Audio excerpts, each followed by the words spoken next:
Shalom sahabat, salam jumpa kembali di Ragam Khotbah. Ragam cara beritakan kabar baik. Puji Tuhan sampai hari ini Ragam Khotbah telah mendapatkan 50.000 lebih subscriber. Haleluya. Ragam Khotbah mengerti ini semua terjadi karena kasih sahabat terhadap hamba-hamba Tuhan yang luar biasa dipakai Tuhan. Ada Pastor Gilbert Numendong, ada Pastor Andi Simon, ada Pastor Mikhail Gunawan, ada Pastor Thomas Chandra, ada Pendeta Daniel Sutoyo, bahkan yang selalu di hati kita, Evangelis Daud Tony. Oke, sahabat yang dikasihi Tuhan, kali ini kita akan membahas tentang hantu Suwanggi. Jujur saya mau katakan, baru kali ini saya mendengar nama hantu Suwanggi. Nah, ceritanya begini. Pada saat sesi tanya jawab dengan Evangelis Daud Tony, ada seorang hamba Tuhan yang bertanya lewat WA. Beliau bertanya seperti ini. Kira-kira 1 bulan yang lalu ada seseorang yang datang kepada hamba Tuhan ini, kemudian minta didoakan. Ternyata belakangan diketahui bahwa orang tersebut adalah seorang polisi di NTT, mengaku terkena serangan hantu Suwanggi. Nah, penasaran bukan? Nggak kebayang sih, gimana seorang polisi bisa diserang oleh hantu Suwanggi. Nah, sebelumnya kita perlu cek and recheck dulu. Hantu Suwanggi ini apa sih? Setelah itu nanti baru kita akan mendengarkan bagaimana tanggapan Evangelis Daud Tony terhadap kasus seperti ini. Intermezzo nih sahabat, buat yang belum tahu aja ya. Hantu Suwanggi.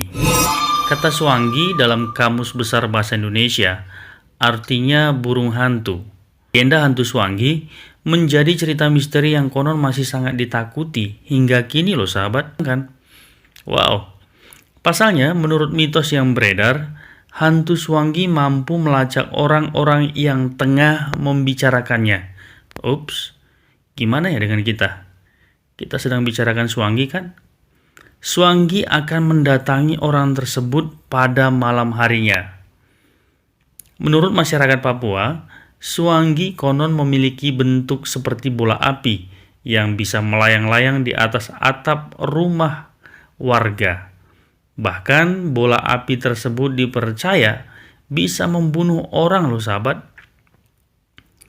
Suwanggi juga dianggap sebagai hantu ilmu hitam yang bisa dikirim oleh seseorang yang memilikinya untuk membunuh orang tertentu yang tak disukai. Bisa dibilang hampir sama ya dengan sejenis kiriman santet.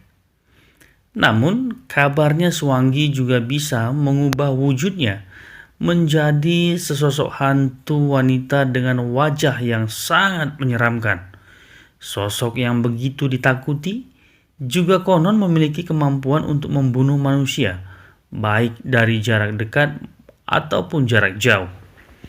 Nah, ketika korban yang akan dibunuh berada dalam jarak dekat, Suwanggi akan langsung memakan tubuh korbannya secara gaib ataupun langsung. Mitos lain yang beredar adalah Suwanggi hanya menyukai daging dari orang-orang Papua karena rasanya dianggap lebih nikmat ketimbang daging dari suku-suku lainnya.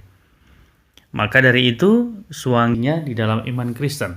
Sahabat, demikianlah penjelasan Evangelis Daud Tony tentang bagaimana caranya menghadapi hantu Suwanggi dan juga hantu-hantu yang lain. Sederhana banget, dicuekin. Betul? Nah, kalau sahabat bilang kalau dicuekin tetap ganggu gimana? Firman Tuhan bilang begini, Matius 17 ayat 19. Kemudian murid-murid Yesus datang dan ketika mereka sendirian dengan dia, bertanyalah mereka, mengapa kami tidak dapat mengusir setan itu? Lalu Yesus jawab begini. Ia berkata kepada mereka, karena kamu kurang percaya, sebab aku berkata kepadamu, sesungguhnya sekiranya kamu mempunyai iman sebesar biji sesawi saja, kamu dapat berkata kepada gunung ini, pindah dari tempat ini ke sana, maka gunung ini akan pindah, dan takkan ada yang mustahil bagimu.